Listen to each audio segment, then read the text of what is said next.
Para nosotros es un placer, como representante de la Cátedra Washington Benavides y como feminista, les doy la bienvenida a este encuentro de nuestro querido Instituto de Formación Docente para presentar el libro titulado Feminismos y Política en el Uruguay del 900, Internacionalismo, Culturas Políticas e Identidades de Género, 1906-1932. Agradecemos especialmente la presencia de su autora, la doctora Inés Cuadro, y es para nosotros realmente un honor tenerla aquí y recibirla también en esta casa que también es su casa, porque ella también es docente. La doctora Cuadro se recibió en el año 2005 como profesora de Historia en el Instituto de Profesores Artigas. En el 2009 egresó como licenciada en Ciencias Históricas de la Universidad de la República. En 2011 logró el título de maestría en la Universidad Pablo de Olavide en Sevilla, España, en donde se doctoró en el año 2016. Ha realizado investigaciones y publicaciones vinculadas a la historia del Uruguay, haciendo foco en la historia política y conceptual en el siglo XIX. Más recientemente, su trabajo de investigación se dirigió a las culturas políticas, identidades de género, feminismos y ciudadanía en el Uruguay del 900. La obra que nos reúne hoy es una adaptación de su tesis de doctorado. Fue premiada en el año 2017 en la categoría Ensayo de Historia, Memorias, Testimonios y Biografías, rubro inédito, de los Premios Nacionales de Literatura que otorga el Ministerio de Educación y Cultura. En este trabajo se evidencia una investigación exhaustiva y rigurosa, con una extensa y profunda cantidad de fuentes. Algunas de ellas fueron rescatadas del silencio, ya que son inéditas, ya que conocen la luz con este trabajo. A su vez, merece especial atención el trabajo realizado por el archivo personal de la doctora Paulina Luisi, nada menos que la doctora Luisi. De acuerdo a las palabras de la autora, la investigación indaga sobre las prácticas y experiencias políticas de las mujeres uruguayas al interior de tres culturas políticas que emergieron con fuerza en el Uruguay del 900: libre pensamiento, catolicismo y anarquismo. Es así que en esta obra se plantea el debate sobre la cuestión femenina desde esos enfoques. A lo largo del texto queda evidenciada la diversidad de respuestas de esas culturas políticas, lo cual nos permite destacar, como uno de los primeros aportes de este trabajo, que debemos referirnos a los feminismos en plural en vez del feminismo en singular. En este libro, las protagonistas son las historias de vida de las primeras feministas uruguayas. En él se plantean sus sueños, sus luchas y sus estrategias para contribuir a la construcción de una sociedad más justa. Una de las estrategias que se plantea con claridad es el asociacionismo, tanto nacional como más allá de nuestras fronteras. Las feministas consideraban esencial establecer vínculos como forma de fortalecerse. Algunos de los nombres que más se destacan en esta obra son los de Belén de Zárraga y las asociaciones de damas liberales, María García Lagos de Hugh y Margarita Uriarte de Herrera con la Liga de las Damas Católicas, Volte y Juana Arbuco Buela como ácratas y María Collazo como fundadora del Centro de Emancipación. Obviamente que entre otras, ¿no? Porque hay muchas más. Al igual que la doctora Paulina Luisi, que tuvo una mirada internacionalista, la doctora Cuadro no se limitó a nuestro país. Su obra trasciende las fronteras y en los capítulos finales analiza en detalle el feminismo de la región, recurriendo a los registros de congresos, conferencias, incluso a revistas, folletos. Este recorrido se inicia con el primer Congreso Patriótico de Señoras en América del Sur en 1910, realizado en Argentina, y luego de todo ese recorrido se culmina con las redes intelectuales de la doctora Luisi. Esta obra que hoy nos reúne es un trabajo que realmente representa un hito, un aporte fundamental al incipiente campo de los estudios de género en Uruguay. Y más allá del indiscutible aporte que significa para el mundo académico, este trabajo resulta especialmente valioso para todas las personas que abrazan la causa de un mundo más equitativo, para las mujeres, ¿no? Conocer a nuestras primeras feministas, sus relatos y sus luchas, nos transmite la valentía que las identificaba y nos alienta a continuar luchando. En cierta forma, esta obra devuelve a la vida a estas pioneras feministas que fueron invisibilizadas durante tanto tiempo, y atravesando la barrera del tiempo podemos escucharlas en sus páginas, y ellas elevan sus voces alentándonos a redoblar esfuerzos. Gracias, doctora Cuadro, por permitirnos conocer a las antecesoras. Usted con esta obra nos rescata de la orfandad. Muchas gracias.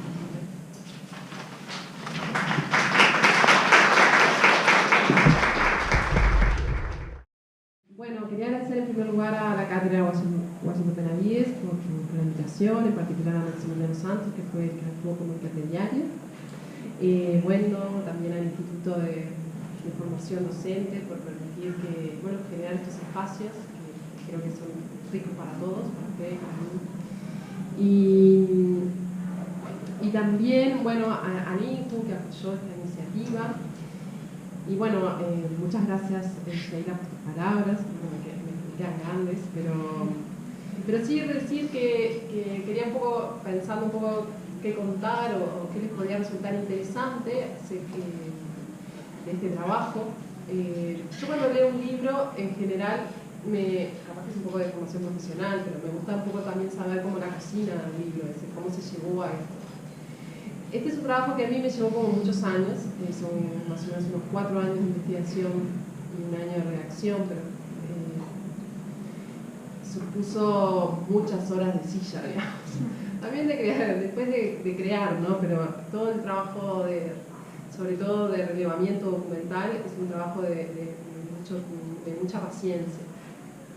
Y tiene, si pienso en el recorrido que hice, Sheila lo planteaba, es decir, en realidad quizás como el aporte mayor en términos documentales de este trabajo es haber podido acceder, no porque no se pueda acceder, sino porque nadie le ha prestado mucha atención, al archivo personal de Paulina Albizzi. Paulina Albizzi fue la primera médica uruguaya, se recibe en 1908, es una figura bastante interesante toda ella, porque viene también de una familia, de hecho eran como, en la época se hablaba de las hermanas Albizzi, porque Clotilde Albizzi, que es su hermana más directa en edad, fue la primera abogada. Luisa Albizzi fue una escritora y después maestra y reflexionó sobre educación, también muy importante.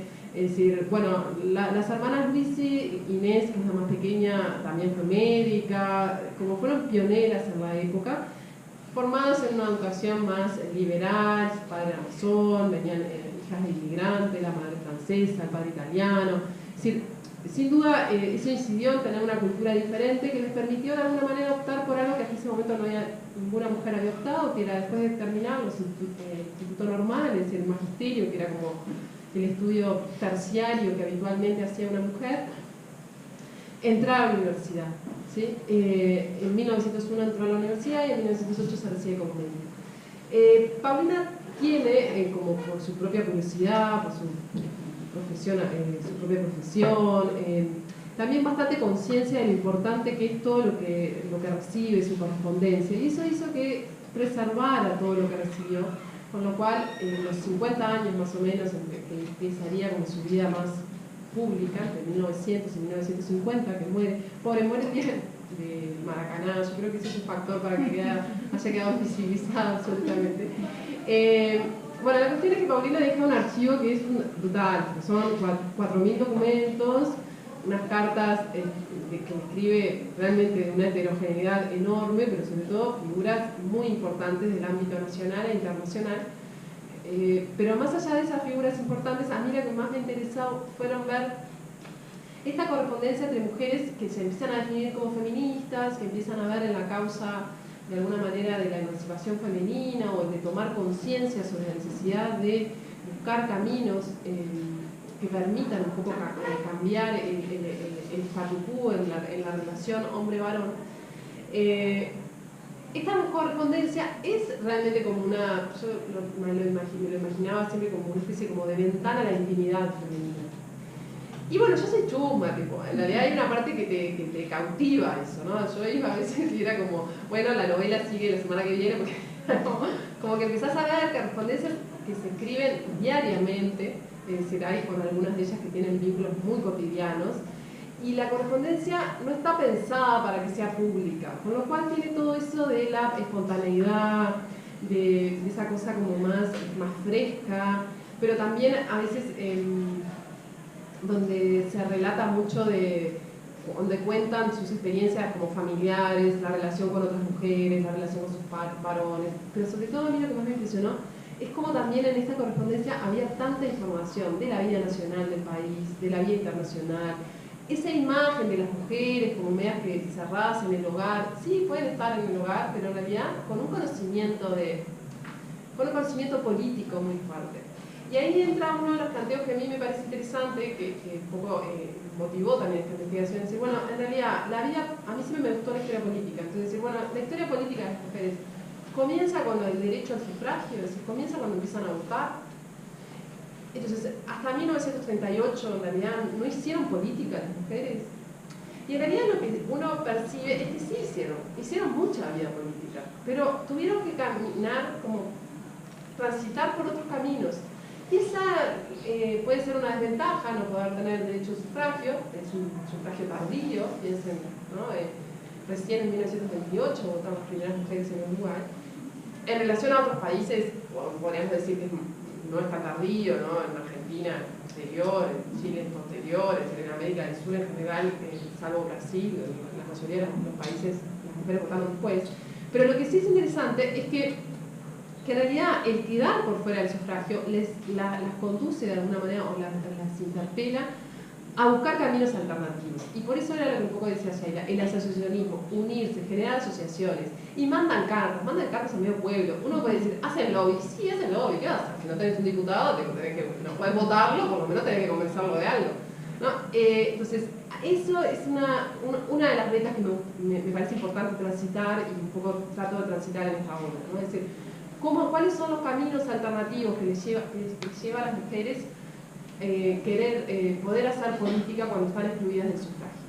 Lo otro que me parece interesante es, porque también es algo que es muy vigente, ¿no? Es decir, si uno piensa, las mujeres votan por primera vez en el 38, es una elección en donde gana Alfredo Valdomir. Obviamente que en la época se dijo que ganó el candidato más lindo, ¿no? Que es como cliché en términos de legitimar de alguna manera la votación femenina.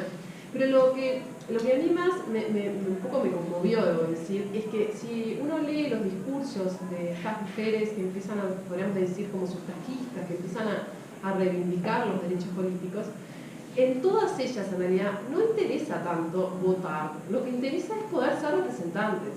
Entonces, y tenían clara conciencia de que cuando votaran iban a poder votar y ser votadas, por lo tanto iban a emerger como diputadas o como senadoras.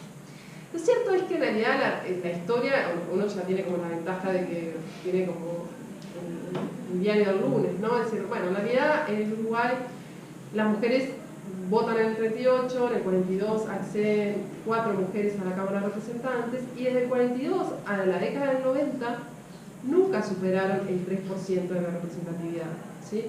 Entonces, cuando uno empieza a ver, ¿no? Es decir, en la década del 90 se empiezan a plantear los debates en torno a la ley de cuotas, empieza a ver esto lo mismo, es decir, bueno, claro, entonces hay un favoritismo, es decir, la discusión tiene como se repiten los argumentos de que cuando en el 20 no se querían dar los derechos políticos a las mujeres, ¿me entienden? Es como que uno lo que ve es que en realidad se le conceden los derechos políticos, pero por la vía de los hechos no lograron ser representantes, ¿sí? Ahí hubo que dar un paso más, porque en el fondo un poco lo que es el resultado de mi investigación, lo que me permite a mí visualizar, es que no basta con la igualdad jurídica, ¿sí? No basta porque uno visualiza que se logran ciertas cosas, pero en términos de relaciones de género, es decir, en la relación hombre y varón, en la sociedad, no cambian tanto. ¿Por qué no cambian tanto? Porque justamente, y ahí eso también la correspondencia te lo muestra,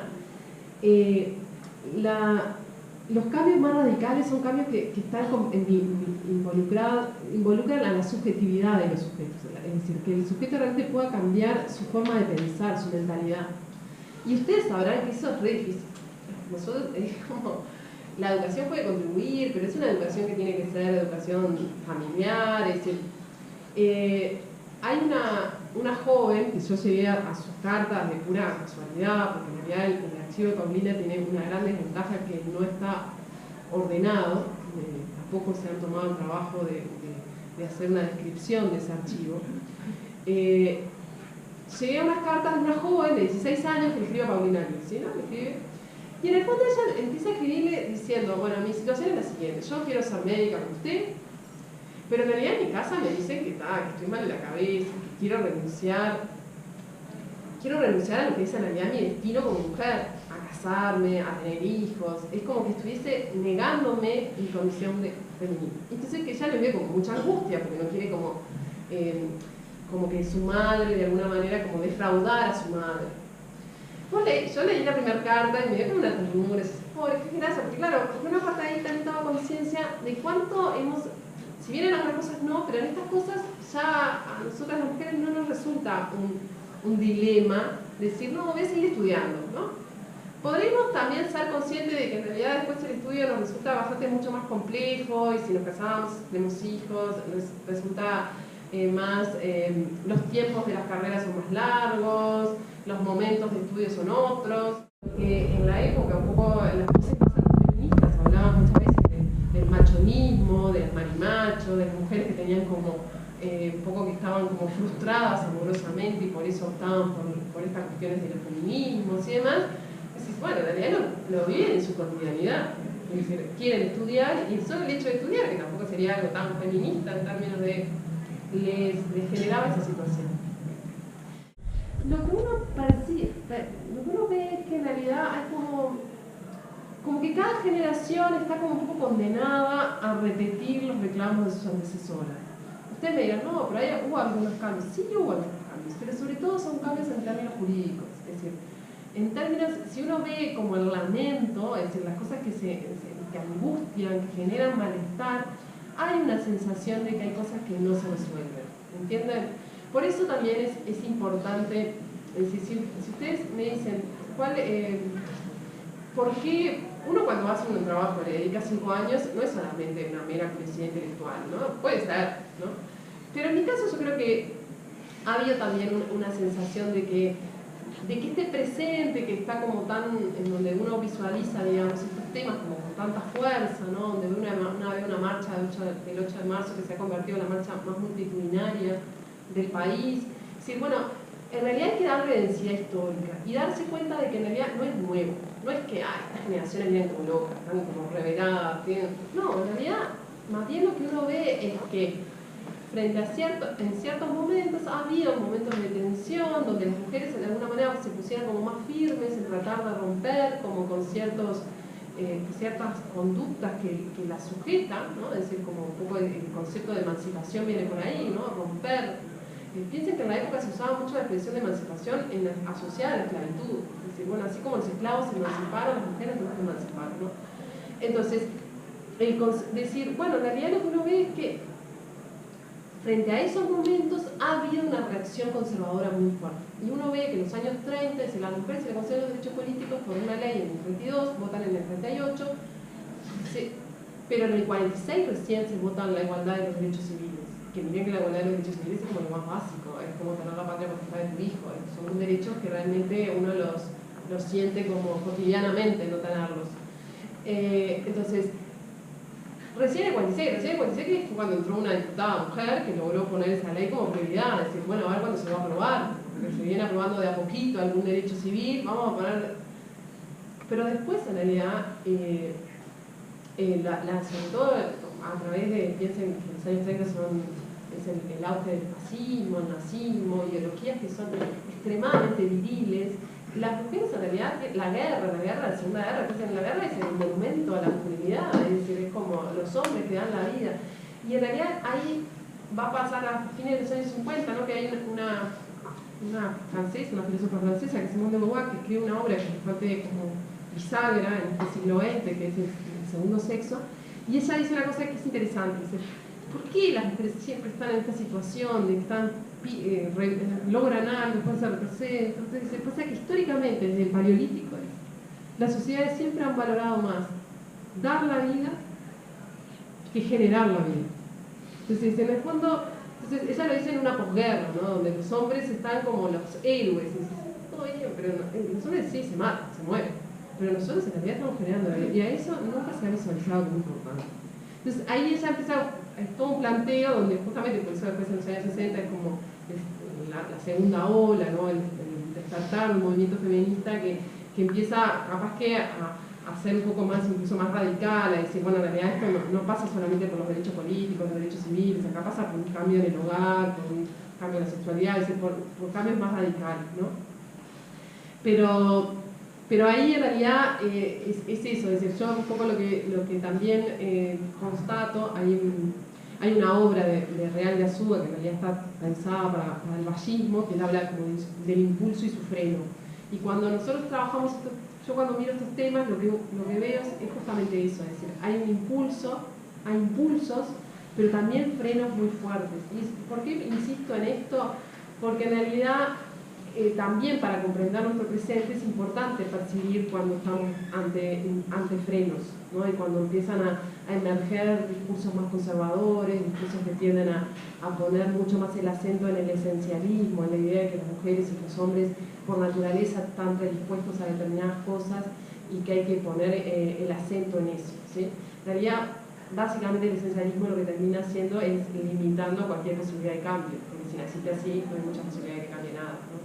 Entonces, en nuestro presente también empiezan a emerger este tipo de discursos, entonces también es importante ver eso, es decir, cómo cuando uno mira hacia el pasado, no es que la historia se repite, pero sí uno puede ver como ciertas constantes, ¿no? Hay una historiadora francesa, estadounidense, que estudia el feminismo francés, que es Karen Offen. Ella usa la imagen, más que de olas, que a veces se ha usado para el tema de los feminismos, ella utiliza la imagen como si fuesen volcanes, ¿no? Es momentos de erupción. Hay como una lava, como un malestar permanente, pero hay momentos en que eso erupciona. Ahora, claro, erupciona, boom, pero después hay como si fuese como un frío cruel que trata de apagar todo y volver a el malestar y la lava sigue, ¿no? Y a mí esa imagen me parece como muy gráfica cuando uno mira, hace un recorrido a la distancia, y dice, bueno, en los últimos 100 años, ¿qué ha pasado en relación a estos temas? Y uno lo que ve es eso, ¿no? Es decir, cómo emergen y pasan. El otro tema que un poco Sheila lo mencionó, que también al cual se ahonda este libro, de hecho el subtítulo empieza con internacionalismo, es pensar que desgraciadamente no somos excepcionales. Esa idea del Uruguay como un país excepcional, que a veces tan presente en el discurso nacionalista, con esto de las mujeres también pasaba, con los feminismos también pasaba un poco lo mismo, ¿no? Es decir, todos los estudios eran como, y Uruguay le concede el primer país de Sudamérica que le concede los derechos políticos. Bueno, ahí yo después me di cuenta que no era el primero, que en realidad había algunos matices. Y en realidad lo que me empecé a dar cuenta es decir, bueno, los feminismos son netamente internacionales. ¿Por qué? Porque la desigualdad, las relaciones de género no se quedan en una frontera, en realidad trascienden las fronteras. Es como un poco lo que pasa con las ideologías soberanistas. El anarquismo es internacionalista, el comunismo es internacionalista, el socialismo es internacionalista. ¿Por qué? Porque la condición de clase trasciende. Es decir, el obrero está mal acá, pero puede estar mal allá. Y con esto pasa un poco lo mismo. Entonces, ¿qué pasa? ¿Por qué también es esto? Porque justamente, me parece importante como dialogar con el presente, porque si no a veces quedan estas cuestiones como en algo como muy vetusto, muy antiguo, muy de otro tiempo, ¿no? Le gusta a la gente que le gusta el pasado, como esa cosa. Y en realidad, es decir, el 8 de marzo es el Día Internacional de la Mujer Trabajadora, y es que el internacionalismo atraviesa los feminismos. Y es también importante ver eso para dimensionar justamente la necesidad de alianzas que atraviesen las fronteras, que los problemas no son nacionales. Los problemas en realidad, por eso es otra la solidaridad. Y en estas mujeres estaba re claro, lo tenían como muy claro, de que tenían que reunirse, pero reunirse en realidad por fuera de los estados. Entonces es como muy contradictorio, porque a veces tienen la sensación, en Paulina, cuando se conceden los derechos políticos a las mujeres en el año 32, algunas de las compinches de lucha dicen, bueno, doctora, ahora prepare la lista, ¿no? Como va a ser candidata, diputada, senadora, después va a ser diputada por el Partido Socialista, pero ella en el momento dice, no, dice, a mí nunca me interesaron, nunca me interesó la vida parlamentaria, dice. Yo en realidad soy una mujer internacionalista, yo me iría a luchar a otro país por la concesión de los derechos políticos, como con un claro concepto de que no, de que bueno, bien por Uruguay, pero en realidad esto nos atraviesa, es decir, no podemos quedarnos en este logro solo nuestro, ¿no? El internacionalismo es como muy importante por eso, porque primero además permite dar, se juega mucho con la intención de que los organismos internacionales presionen a los estados, ¿sí? Uruguay, por otra parte, siempre ha transitado por esos canales a nivel de la política internacional, por lo tanto no es ajeno el feminismo, sobre todo el feminismo liberal, a eso. Entonces, esa es otra de las líneas de investigación que tiene este trabajo, ¿no? Es poner el tema en el plano de lo internacional. Y sobre todo también ahí ver como las redes de contacto y la correspondencia, eso es algo que se nota mucho, es decir, cómo ayuda a tener un vínculo y que se le escriben, le llaman, ¿sí? Bien, sin intenciones de extenderme mucho más, porque sé que estas cuestiones son un poco tediosas y además que me gustaría generar un espacio de preguntas. Decirles, como para cierre, que bueno, que en realidad yo les decía, bueno, este trabajo no es solamente un mero ejercicio académico. Yo realmente lo vivo como un acto político, en el buen sentido de la política. Es en realidad, yo creo que uno necesita poder, primero, un poco lo que decía Sheila, visibilizar a quienes nos han antecedido, es decir, darnos cuenta que mucho de lo que nosotros como mujeres ahora podemos sentirnos orgullosas que tenemos, en realidad es producto de la lucha persistente de otras. Entonces ahí hay una parte como de cierta generosidad en el reconocimiento. Y por otro lado, yo creo que no solamente es necesario investigar, sino también difundir. El libro es un camino, la docencia es otra. Yo soy docente, me defino ante todo como profesora, y me parece que el camino y el desafío que tenemos las docentes y los docentes de poder cambiar estas subjetividades, a las que le decía, ¿no? Es decir, bueno, cambiar la cabeza, cambiar la mentalidad, pensar que puede haber otra forma de relacionarnos, otra forma de convivencia, es un ejercicio cotidiano que no solamente se tiene que dar a través del estudio de ciertos temas, sino también, y en eso insisto mucho, y me parece que es un ejercicio que yo trato de hacer, y los invito a todos los que son docentes acá, que me imagino que son muchos, a pensar en el relacionamiento de género al interior de las clases, al interior de ustedes como profesoras con los alumnos y con las alumnas. Las relaciones de género atraviesan todas las relaciones.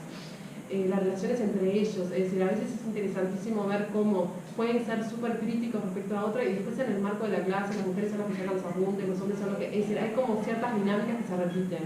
Entonces, creo que el desafío es, en ese aspecto me parece que también la docencia nos invita a actualizarnos académicamente, pero sobre todo a ser conscientes nosotros de cuánto de nuestro ser mujer y varón están presentes también en el aula y cómo podemos ayudar a nuestros alumnos a no cometer los mismos errores que cometimos nosotros a veces como adultos.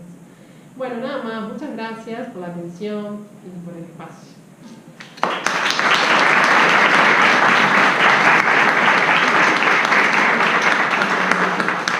Espacio para preguntas, chiquilinas. No sé si quieren preguntar, lo que sea, ahí, les dejé alguna duda, tienen alguna, no sé, un tema, convoca algo. Sí. Cuando tú hablas de feminismos en el Uruguay, ¿te refieres a investigaciones sobre el nivel de Montevideo o también abarca estas corrientes en el interior? ¿Qué pasa? Que a veces nosotros en el interior tenemos esa idea de que hay una visión siempre muy metropolitana. Sí, sin duda, capitalina, exacto. Bueno, mira, yo en algunas culturas políticas, yo trabajo 3 culturas políticas sobre todo, que son las liberales, las católicas y las anarquistas. En las liberales se crearon asociaciones de mujeres liberales. En Montevideo se creó una, pero después se crearon en varias ciudades del interior. En Tacuarembó, por ejemplo, se creó una, Belén de Zárraga, que era como la redactora del diario Liberal, que es una española liberal, así como con mucha experiencia, muy anticlerical, muy vinculada con la masonería. Ella, básicamente, en el diario Liberal lo que hay son los relatos de sus visitas al interior, ¿sí? Entonces, hay relatos de cuando viene a Tacuarembó y la reciben. Claro, la recibe el círculo liberal de cada ciudad, ¿sí? Te digo, en Sarandí del Sí había una asociación de mujeres liberales, en Paysandú. ¿Qué pasa? Lo que yo tengo es sobre todo la correspondencia de esas asociaciones con Belén de Zárraga y ella que las publica en el diario Liberal. Es decir, no hice... Me criticaron mucho las de Colonia, porque hay todo un movimiento de mujeres liberales en Colonia que yo tenía que haber visto más y no miré tanto, porque hay muchos protestantes y metodistas y los pastores, y hay toda una dinámica que reconozco que en realidad mis fuentes están básicamente en Montevideo, entonces es como la correspondencia con, sí, por ejemplo, yo qué sé, varias de estas primeras médicas, hay algunas que se van al interior, entonces después le escriben a Paulina. Yo no me detuve mucho, por ejemplo, es algo que estaría buenísimo hacer, que es como todos los relatos de consultorio que cuentan estas mujeres, ¿no? Por ejemplo, Paulina quería ser cirujana, ¿no? Entonces Petrona a él, que es otra médica, que ya tenía como 15 años de ejercicio, argentina, le dice, no, ni pienses, a lo sumo será ginecóloga, y si querés, como mucho, podrás ser pediatra del hijo que nazca. Como a posteriori, capaz que te lo dan para que... Pero como que había como muy claro esta cosa de que habían ciertos... entonces, las que están en el interior, por ejemplo, hay algunas que están en La Valleja, le cuentan como las dificultades, como es mucho más difícil que quieran ir a una mujer médica, ¿no? Como todavía hay como esa cosa... Yo siempre igual a veces pongo el ejemplo, ¿no? Es decir, ¿cuántas mujeres prefieren ir a un ginecólogo varón y no ir a una ginecóloga mujer, ¿no? Entonces, ¿cuánto más sería, digamos, en nuestro presente, ¿no? Piénsalo en 100 años, cuando eran como 10, 20 médicas que se habían recibido, tratar de generar su clientela era como todo un desafío. Entonces, por eso te digo, es feminismo en el Uruguay. ¿Por qué? Porque en realidad estas ideologías trascienden Montevideo. Pero lo que sí es cierto que el cuerpo documental más fuerte es de Montevideo. Tengo como ahí, como...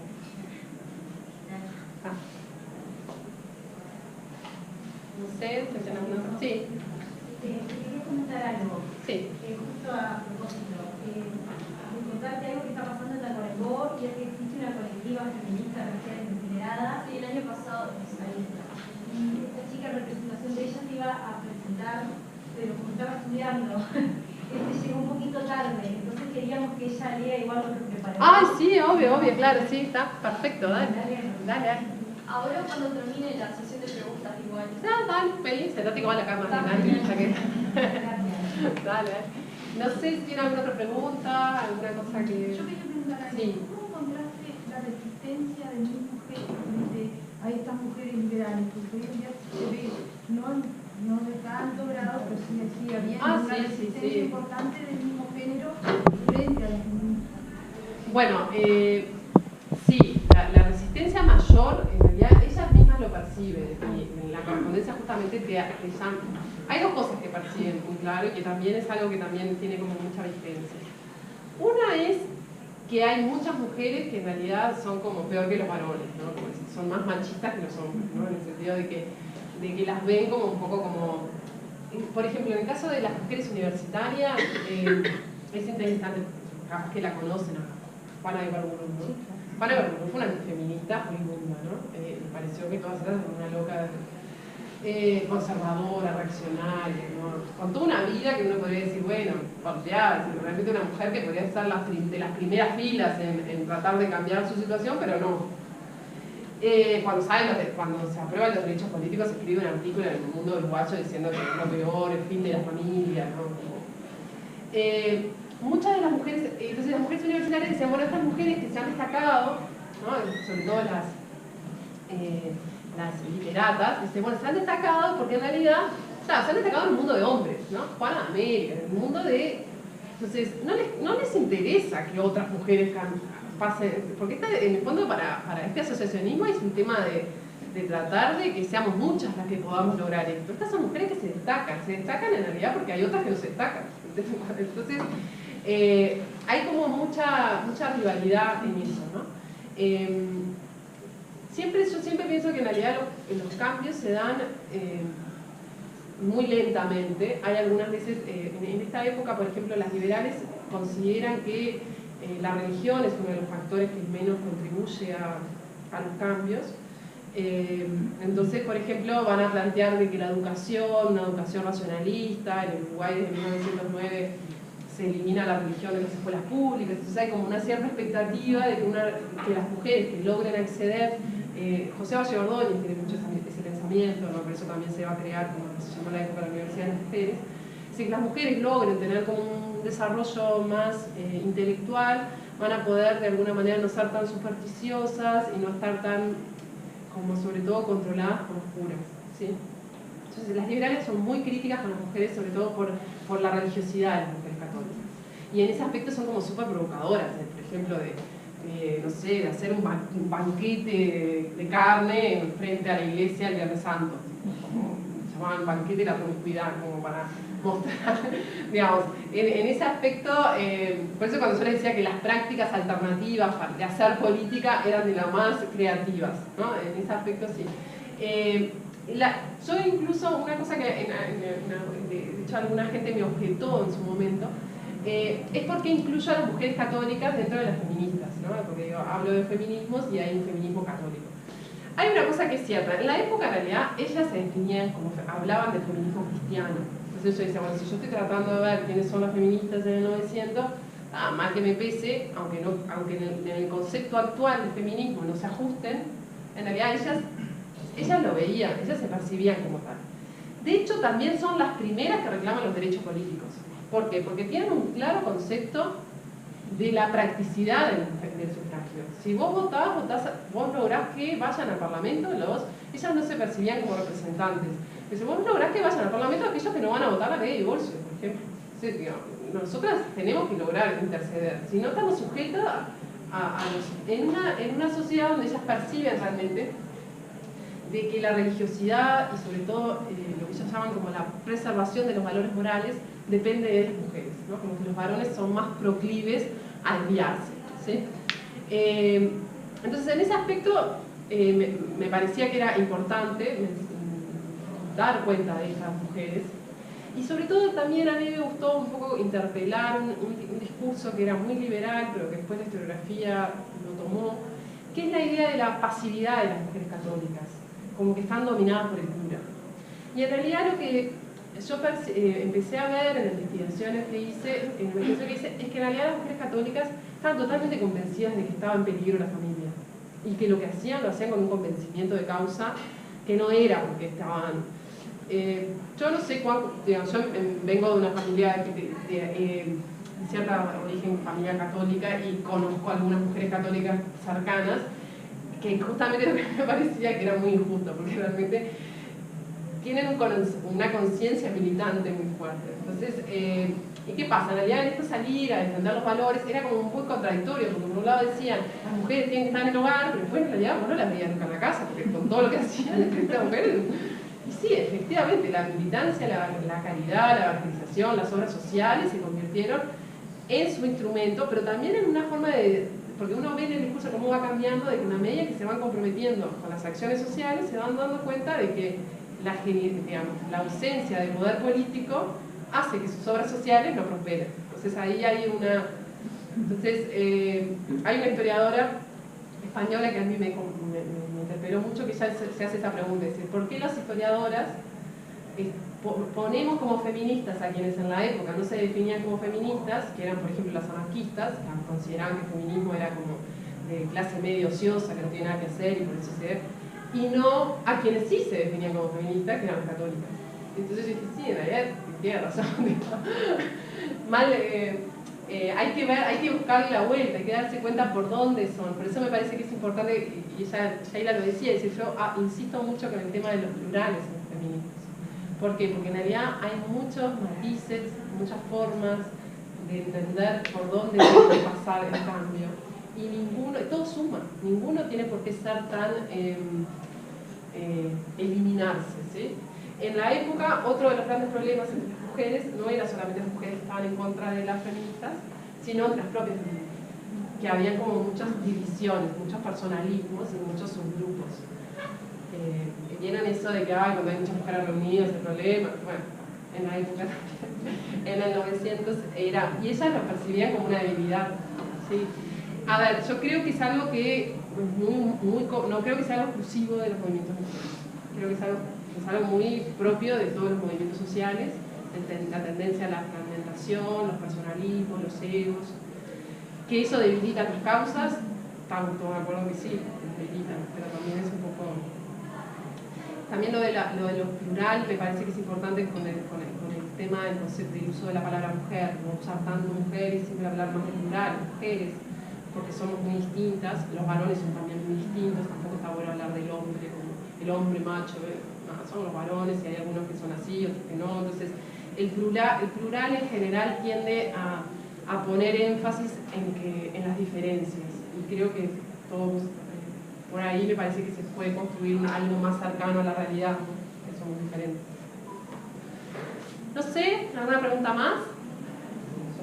Sí. Solo un comentario sí. Respecto a eso que decías, me parece muy interesante esta mirada complejizadora del estereotipo que ha surgido respecto. Es un estereotipo bastante extendido, ¿no? De asimilar religión, conservadurismo y mujeres sobre todo supersticiosas, sí. ¿No? Y bueno, que hay varios trabajos sobre esto, también de antropología, por ejemplo, sí. ¿No? Sí, el trabajo de Manuel Delgado Ruiz en España sobre el anticlericalismo. Bueno, a mí un poco las que me inspiraron en relación a eso es la fotografía española, claro, porque en pasa en España que quedaron como muy por fuera de como siempre se ha considerado la España católica, ultramontana, tradicional, entonces como que lo que empiezan a decir es, bueno, hay todo un movimiento de mujeres que aunque sean católicas, entonces trabajan la acción católica y empiezan a ver cómo desde esos lugares también generan cambios. Exacto, y además incluso algunas de las etnografías que se han hecho sobre este tema muestran como en realidad las estrategias de las mujeres católicas que supuestamente dominadas por sus maridos anarquistas, en realidad accedían al poder con otro tipo de estrategias, en realidad manejaban el hogar, manejaban las relaciones con los bueno, sí, me parece interesante. Sí, claro, sí. Mira, no la conozco. Sí, me pasa. Bueno, muy bien, ¿no? Por esta mirada más complejizada. Hay que complejizar todo, sí, sin duda. Sí, ya sé. No tengo la voz muy fuerte, pero trato de evitar lo más que pueda. Después de esta mirada que hoy pusiste tipo del pasado, presente y no olvidarnos del presente, yo estaba pensando, incluso en una investigación ahora que estoy haciendo, que es sobre las mujeres católicas feministas en la actualidad. Y un tema que surgió bastante complejo fue ahora en la marcha del 8 de marzo, cuando se da, y el año pasado también, cuando se da esta situación, yo estaba justo en la marcha, cuando se da esta situación de que se empieza a tirar pinturas a la Iglesia Católica, a la parroquia, y se empieza a gritar Iglesia basura, Iglesia dictadura. Entonces, lo que yo empecé a hacer fue empecé a hacer entrevistas a estas mujeres católicas que estaban en la marcha y ellas se sintieron violentadas. O sea, es como bastante complejo poder construir un diálogo, una reflexión en una otredad que es tan diversa. O sea, porque yo ahí justo estaba con mi hermana, que mi hermana es atea totalmente y anticlerical y demás, y yo le decía, bueno, pero pobres las mujeres católicas, que además las conocía porque yo las había entrevistado, pobre que miraban para abajo y como una situación súper, mi hermana me decía, no se puede ser católica feminista, ¿no? Entonces ahí entra toda la discusión de esto, de la religiosidad, y yo estudio cristianismo, no sé cómo es el cristianismo, pero de considerar a las personas de fe cristiana como pasivas y no como personas activas que también pueden generar cambios, que también pueden ser revolucionarias.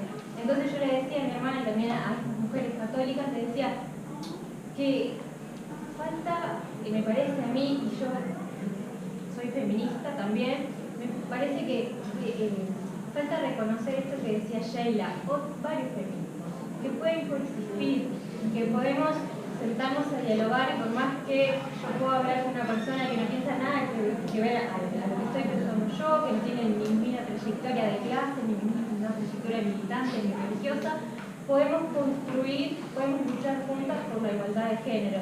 Y eso es como que siento, y sienten muchas de mis entrevistadas, como que todavía les falta el feminismo en Uruguay, o sea, dar ese paso a poder construir juntas y no pelearnos.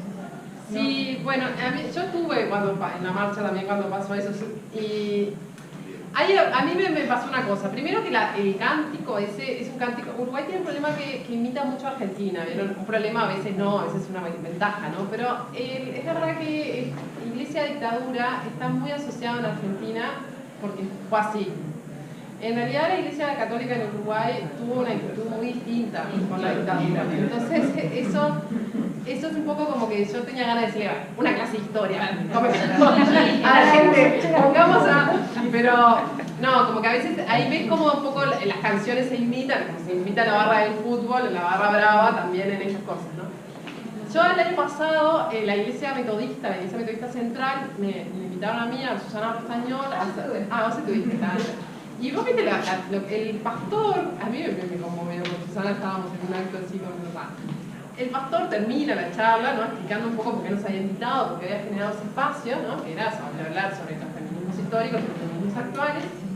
Y dijo algo que para mí, realmente por eso me parece que hay que quebrar una lanza en el sentido de que hay movimientos cristianos que están cambiando. Y dijo, bueno, la Iglesia en realidad ha sido muy responsable de la situación de las mujeres y sobre todo de esta sociedad patriarcal. Ha sido como forjadora de esta sociedad. Entonces es como un deber, dijo así, como que es un deber moral de parte de nosotros contribuir a cambiarla. Y a mí me pareció como en un nivel de decir, estás disparado, pero es como despegado, como decir, bueno, realmente, entonces por eso me parece que está bueno eso, abrir el diálogo, ¿no? Y darse cuenta de que no todas... Yo tenía una barra ahí de estudiantes de facultad que habían ido a esa charla, que estaban como una especie de policía ideológico, ¿por qué estás en una iglesia metodista? Y claro, en realidad las primeras declaraciones, por ejemplo, de las estadounidenses, las sufragistas, la declaración de Seneca Falls en 1828 es una capilla metodista, entonces como históricamente también nada es tan blanco y negro, ¿no? Entonces está bueno plantear. Yo soy parte de la colectiva feminista Sororité, que es una colectiva feminista que se formó el año pasado, o sea, es muy nueva. Es abierta para todas las que se quieran integrar, quería darles un mensaje también. Escribí este texto a modo como de adherirnos a la presentación de este libro que por los temas que trata me parece muy importante para ampliar nuestra militancia y me parece que, o sea, son temas como de interés colectivo. Entonces, voy a leer. Esto era como a modo de presentación de lo que iba a decir ella, pero como llegué tarde, bueno, lo estoy leyendo. Así que perdón si puede quedar un poco como... Habla más alto, Marito. Bueno, bien cerquita, bien cerca, claro. Ahí se escucha sí, mejor. Ahí mejor. Bueno, desde la colectiva feminista Sororité nos sentimos felices de estar presentes y formar parte de la presentación del libro Feminismos y Política en el Uruguay del 900. Y sobre todo de tener la oportunidad de contar con la presencia de su gran autora, María Inés Cuadro Cabón, actual investigadora en lo que respecta a culturas políticas, identidades de género, feminismos y ciudadanía en el Uruguay del 900, más específicamente entre 1906 y 1932, temas que también quedan plasmados en el libro que se presentará en esta instancia, temas de profundo interés para nosotras, para nutrir nuestra militancia, adquirir conciencia y generar acciones a través de los hechos históricos y análisis que la autora coloca a nuestro alcance con este documento. Inés es profesora de Historia, recibida en el Instituto de Profesores de Artigas y licenciada en Historia en la Universidad de la República.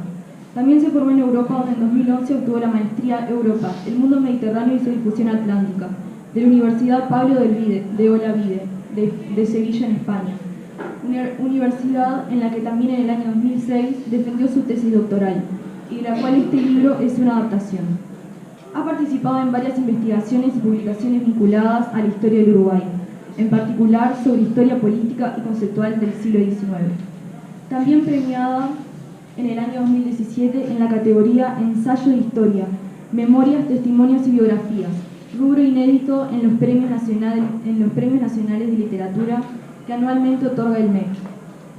Consideramos una fortuna contar con la presencia de una autora con tanta experiencia que reúna estas temáticas de interés colectivo, visiones necesarias para que den frutos los feminismos que nuestras antecesoras han iniciado a construir desde abajo, inmersas en una sociedad, en ese entonces muy distinta a la que contemplamos actualmente, con otras normas de género, donde las mujeres reivindicaron su lucha de maneras estratégicas para hacerle frente a tal clima social, justo como lo hacemos ahora. Esperemos que la obra de Inés llegue a todos los lugares donde sea posible construir nuevas visiones, a través de una revolucionaria conciencia social y conciencia de género que nos permita ser partícipes del futuro de la lucha y el estudio llevado a cabo por estas mujeres del pasado, tanto como para analizar sabiamente las dichas estrategias de organización de las que fueron mentoras, para que influyan directamente en forma de memoria en las estrategias de organización contemporáneas, las cuales estamos llevando a cabo nosotras, manteniendo el sentido de colectividad y hermandad. Y cito un extracto del libro recientemente publicado por compañeras de la colectiva feminista Minervas de Montevideo, llamado Momento de Paro, Tiempo de Rebelión, que este es un libro que se presentó el fin de semana pasado en Paysandú y concurrimos con una compañera de la colectiva. Dice: en medio del mandato heteropatriarcal que dice que deberíamos priorizar las relaciones con los varones, elegimos cultivar una trama de relaciones entre nosotras y con otras, más allá de la concepción heteronormada. En ese camino estamos. Las relaciones político-afectivas que hemos creado y sostenido son el corazón de nuestra lucha actual. Muchas gracias.